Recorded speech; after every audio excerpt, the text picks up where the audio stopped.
What's up, Mobber? Dans cet épisode, tu l'as vu, 103 Land, suite et fin dans cet épisode, on la termine. Donc un petit extrait de ce qui s'était passé dans l'autre épisode. What's up, Mobber? Nouveau projet, un 103 Land, toutes les pièces sont moutiers dans les marais et tout, donc tu vois, ça a été bien attaqué. Cependant, l'intérieur est relatif. Les vrais autocollants 103 Land ou que je fais, il n'y aura pas. Hein.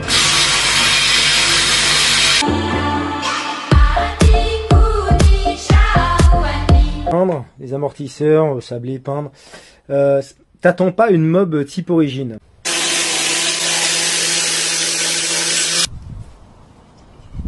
Pas mal, comme ça. Et donc voilà, trêve de blabla, on termine de peindre, on assemble, on essaye. Allez, c'est parti, on va commencer par les garde-boue.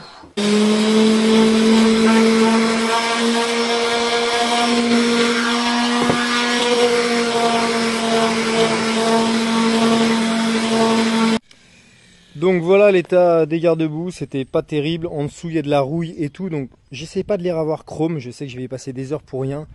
Je ponce, justement je gratte le chrome pour que le noir accroche, et voilà, je l'ai repeint en noir. Et la tringle, j'ai réussi à l'avoir pas trop mal, j'ai eu déjà mis de l'après. Bref, on continue.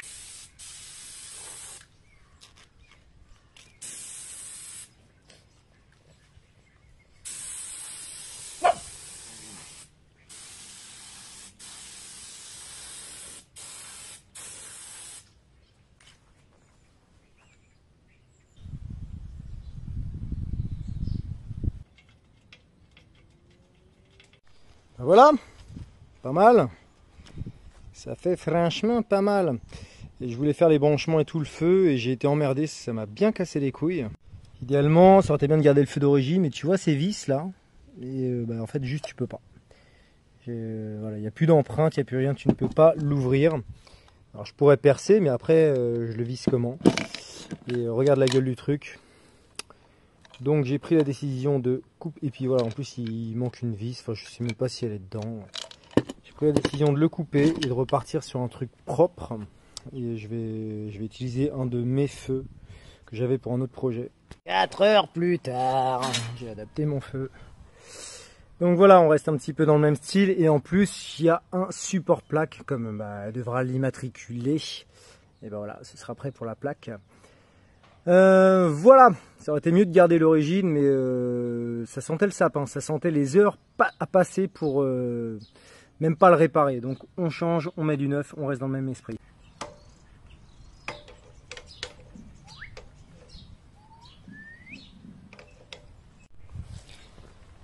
Là, regarde donc, Jules Pêcheur ce matin me demandait comment on met un ressort sur une béquille, qu'il en chie sa race avec sa dirt.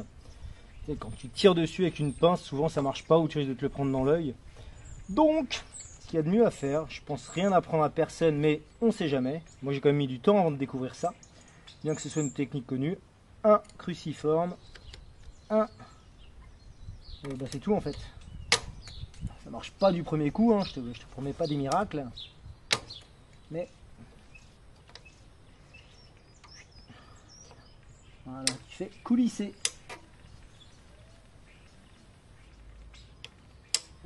Allez, enfoiré.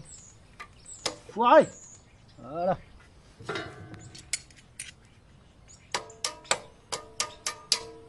Et voilà. Et maintenant vient le grand moment casse-couille du moteur, là où tu t'énerves. Donc, soit tu le mets normal par en dessous et t'en chies comme un russe, tu te niques le dos et les bras et tu n'y arrives pas. Soit tu fais comme c'était fait dans les usines Peugeot. Pareil, je pense que j'apprends rien à personne. Où les mobs arrivaient comme ça sur le dos et les gars posaient le moteur. Et chez MBK c'était la même chose. Et où voilà, c'est quand même beaucoup plus simple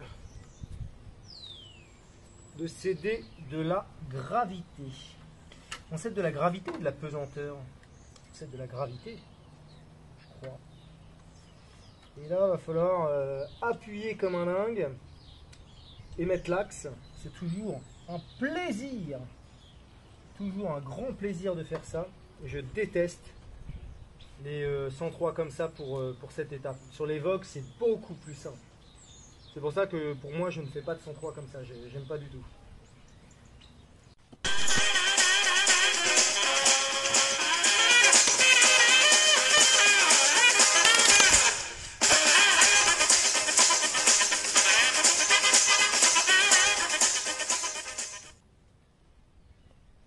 Bon, aujourd'hui on va remonter un petit peu tout ça. Je vais pas filmer parce que c'est pas intéressant. On va passer qu'à la partie nulle. Tu vois, genre mettre des commandes. Alors il y aura des commandes neuves, une chaîne neuve, courroie, câble, gaine, etc. Robinet neuf, que des trucs comme ça. Donc on s'en fout un peu. J'ai commencé à regarder le moteur. La cloche d'embrayage était morte. Faut que je vérifie 2-3 trucs. Mais on verra ça après une fois que j'aurai tout remonté. Mais bon, 2-3 trucs à checker.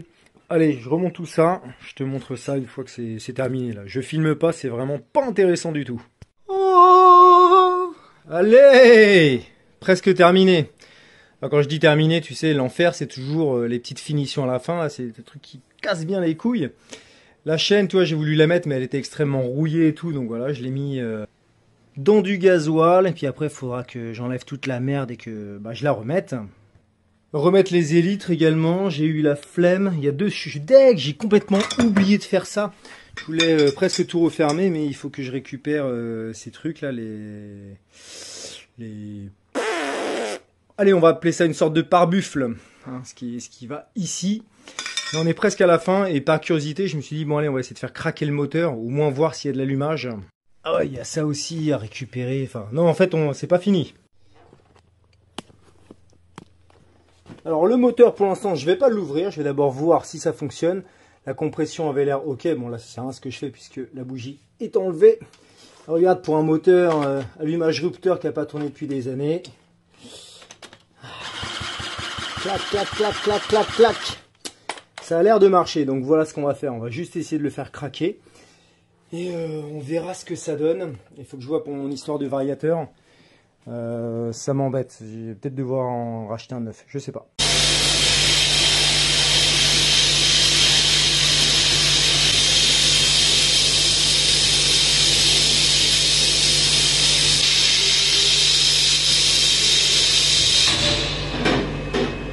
Du coup, dans la dernière vidéo, il y en a plusieurs qui m'ont dit que ce serait intéressant de faire du biton sur les carters. Et effectivement, c'est une très bonne idée. Ce sera moins flashy le violet. Donc, il y en a qui disaient vert et violet, d'autres noir et violet. Je préfère le noir et violet. Donc, c'est ce qui va se passer. Voilà. C'est tout en fait. Et voilà, voilà, voilà. Fuck yes. Yes, c'est pas mal. C'est pas mal. Ça rendra beaucoup moins flashy. Enfin, ce sera un petit peu plus neutre. Parce que cette couleur violette, voilà, c'est quand même caractéristique sur cette brelle. Il y en a qui n'ont pas du tout aimé, mais dans la globalité, ça a été bien reçu. Bref, tout ça pour dire, continuez à mettre des commentaires et donner vos avis. Voilà, des fois, ça peut me faire changer d'avis et voir les choses sous un autre angle. Et là, du coup, c'est bénéfique. Je pense que ça va rendre pas mal une fois monté sur la brelle. Allez, un petit coup de forçage tant qu'on y est. Regarde, ton téléphone, tu l'as comme ça. Tu le tournes verticalement, tu cliques sur s'abonner et tu reprends la vidéo. Normalement, ça t'a pris 2 secondes. Ça ne te coûte absolument rien. Ça change rien pour toi. Et moi, ça m'aide beaucoup. Ça va me donner de la visibilité pour plein de projets, tout ça. Je l'ai déjà expliqué. YouTube, ça marche comme ça. Également, tu peux me suivre sur Instagram ou sur Facebook. Sur Facebook, j'ai une page. Et Instagram, voilà, je mets des trucs quotidiennement. Souvent, je mets ce qui va arriver dans la semaine ou dans les 15 jours. Et des fois aussi, je promouvois les mobs des autres. Quand j'envoie une belle, hop, je la mets sur Insta. Comme ça, tout le monde en profite, quoi. Je mets les bons plans, plein de choses. Voilà, tu fais ce que tu veux. Le petit forçage, c'est fait. Allez, on s'abonne, les gars. Ça coûte rien. Donc, son variateur, comme je disais, il fonctionnait très mal. Et puis, tu vois, la cloche d'embrayage, elle était morte. Comme quoi, tu vois, il n'y a pas que sur les reproductions que ça tient pas, que ça vrille. Je sais pas ce qui lui est arrivé, je sais pas comment, parce que pourtant normalement c'est quand même solide ces pièces d'époque. Donc ça, c'est dead. Donc je vais lui faire, avec toutes mes pièces, je vais lui refaire un variateur maison. Donc voilà, j'ai ça qui est bien, j'ai plein de trucs. Voilà, on va voir pour lui faire un truc correct, quoi.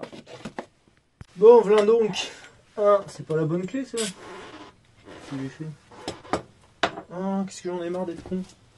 Ah, refait. Hop, là donc, un beau variateur qui devrait bien fonctionner. Je l'ai laissé brider. Je me dis, on va faire des tests bridés puis débridés. On verra comment la mobilette se comporte. Mais ça, ce sera le sujet d'une prochaine vidéo sur le débridage du variateur. Il y en a plein qui sont novices en mobilette, qui ne savent pas comment débrider un variateur de Peugeot. C'est pas très compliqué, donc je montrerai ça. Après, chacun sa technique, mais c'est un autre débat. Allez. Je reviens du sport, tout transpirant. J'ai envie de la faire craquer. Je triche, hein, j'ai déjà fait tourner avant, elle a démarré. Elle est encore froide. Clac.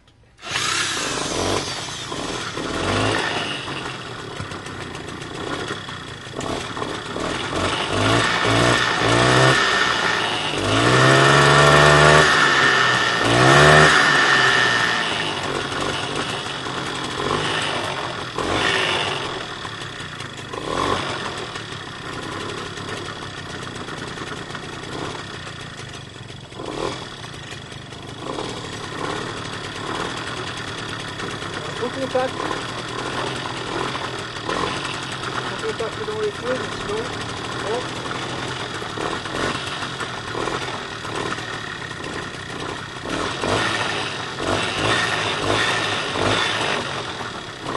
Il y a le carburateur qui fuit. Là pour changer, la tube, je sais pas.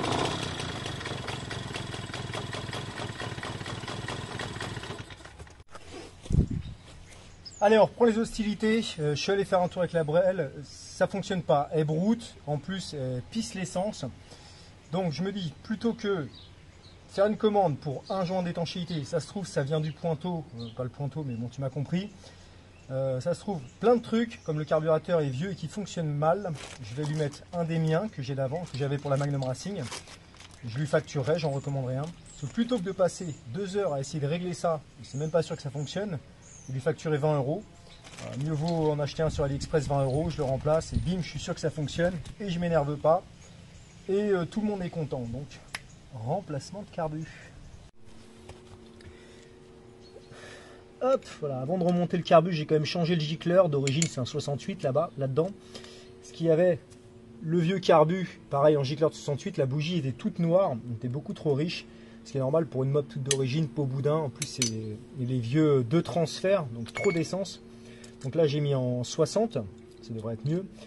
Et puis, vas-y, on remonte le nouveau carbu. Parenthèse, les carbus AliExpress, je les trouve vraiment pas mal. 20 balles. J'ai même envie de te dire, dans le temps, ça fonctionne. C'est ce que je mets sur toutes mes mobs, en fait. Et ça marche très bien. Je suis pas du tout emmerdé. Sur la jaune chrono, j'ai ça. Pas emmerdé. Sur celle de ma femme, idem. Je crois que j'ai mis ça. Pas emmerdé. Après, je pense que c'est aléatoire. Des fois, il y en a qui sont emmerdés. Moi, jusque-là, tout va bien. Mais je suis con, faut pas que je mette ça. Faut que je mette le câble de starter.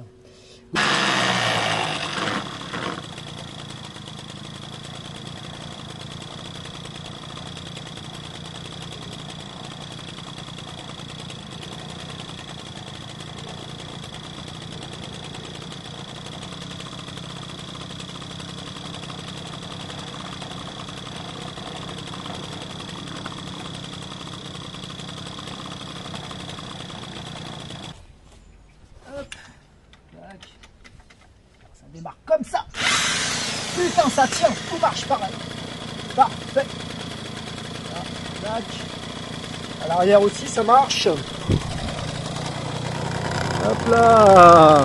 Magnifique. De toute manière, puisqu'on est censé rouler tout le temps les feux allumés, à quoi bon sert un interrupteur? Non, blague à part. Elle remettra un interrupteur plus tard si elle a envie, mais là, pas de temps. Bon, comme la plaque d'immatriculation est obligatoire, mais que cette mob n'a pas de carte grise, je vais en fabriquer une pour aller faire mes essais et pas me faire griller. Et en plus, comme en ce moment, la grosse polémique sur les groupes de mobs, c'est le contrôle technique. Tout le monde panique à ce sujet. Tout le monde se dit moralisateur. C'est assez marrant. Et ben, on va fabriquer une plaque. Tu vas voir. Et voilà, ma mob est en règle. Comprendra qui pourra.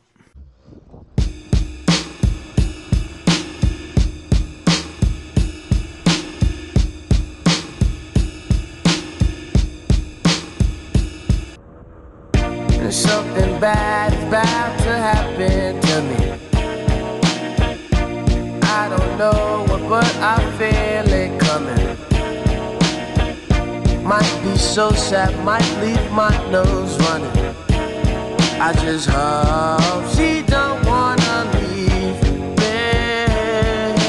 Don't you give me up, please. Don't give up on me. I belong with you. Don't leave me. Don't leave my girl. Don't leave me. Don't leave me.